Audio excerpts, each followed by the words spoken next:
નમસ્કાર મિત્રો, ખેડૂત ઇન્ફો યુટ્યુબ ચેનલમાં આપ સર્વ સાથીઓનું સ્વાગત છે।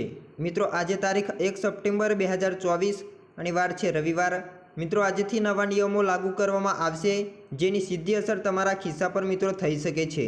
સૌપ્રથમ મિત્રો નિયમની વાત કરીએ તો મફતમાં આધાર કાર્ડ અપડેટ કરવાની અંતિમ તારીખ। મિત્રો યુઆઈડીએ આધાર સંબંધિત તમામ વિગતોને મફતમાં અપડેટ કરવાની સુવિધા 3 મહિનાની એટલે કે 14 જૂનથી 14 સપ્ટેમ્બર 2000 સુધી લંબાવવામાં આવી છે। જો તમે પણ આ ફ્રી સેવાનો લાભ લેવા ઈચ્છો છો તો તમે 14 સપ્ટેમ્બર 2024 સુધીમાં તમારું આધાર ઓનલાઈન અપડેટ કરી શકશો।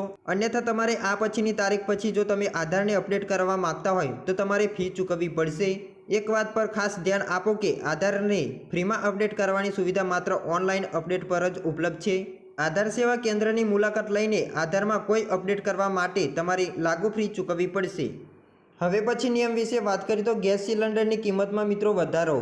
સામાન્ય રીતે એવું જોવામાં આવે છે કે સરકાર દર મહિનાની પહેલી તારીખથી એલપીજીના ભાવમાં ફેરફાર કરતી હોય છે। કોમર્શિયલ ગેસ સિલિન્ડર અને રાંધણ ગેસના ભાવમાં દર મહિને ફેરફાર જોવા મળતો હોય છે। આવી સ્થિતિમાં ગ્રાહકોને સપ્ટેમ્બર મહિનામાં પણ એલપીજી સિલિન્ડરની કિંમતમાં સંભવિત ફેરફાર માટે તૈયાર રહેવું જોઈએ।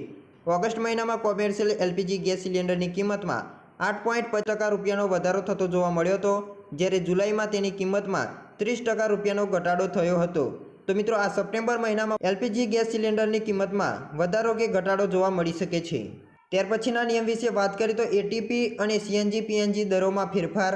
એવિએશન ટર્બાઇન ફ્યુલ અને સીએનજી પીએનજીના ભાવમાં પણ 1 સપ્ટેમ્બર 2024થી ફેરફાર થવાની ધારણાઓ છે। આ ફેરફારો પરિવહન ખર્ચને અસર કરી શકે છે, ખાસ કરીને હવાઈ મુસાફરી માટે, અને લોજિસ્ટિક ખર્ચમાં પણ વધારો થવાના કારણે માલ અને સેવાઓને અસર કરી શકે છે।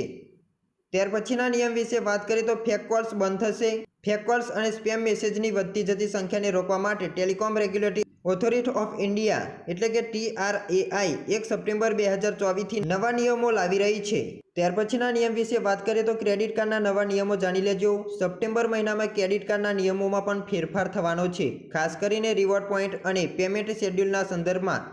HDFC બેંક યુટિલિટી ટ્રાન્ઝેક્શન પર રિવોર્ડ પોઈન્ટ કેપ કરશે, જેનો અર્થ એ છે કે વીજળી અથવા પાણી જેવી સેવાઓ માટે ચૂકવણી કરતી વખતે કાર્ડ ધારકોને ઓછા રિવોર્ડ પોઈન્ટ મેળવી શકશે। વધુમાં IDFC ફર્સ્ટ બેંક તેના ચૂકવણી શેડ્યુલને અપડેટ કરી રહી છે, જેની ચૂકવણીની પ્રક્રિયા ક્યારે અને કેવી રીતે કરવામાં આવે છે તેના પર અસર કરી શકે છે। તેથી ક્રેડિટ કાર્ડ યુઝર્સ માટે રિવોર્ડ પોઈન્ટ ગુમાવવા અથવા કોઈપણ ફીનો સામનો ન કરવા માટે આ ફેરફાર પર નજર રાખવી મહત્વપૂર્ણ છે। વધુમાં જાણીએ તો મોંઘવારીના ભથ્થામાં વધારો। કેન્દ્ર સરકારના કર્મચારીઓને આ સપ્ટેમ્બર મહિનામાં મોંઘવારી ભથ્થામાં 3%નો વધારો જોવા મળી શકે છે।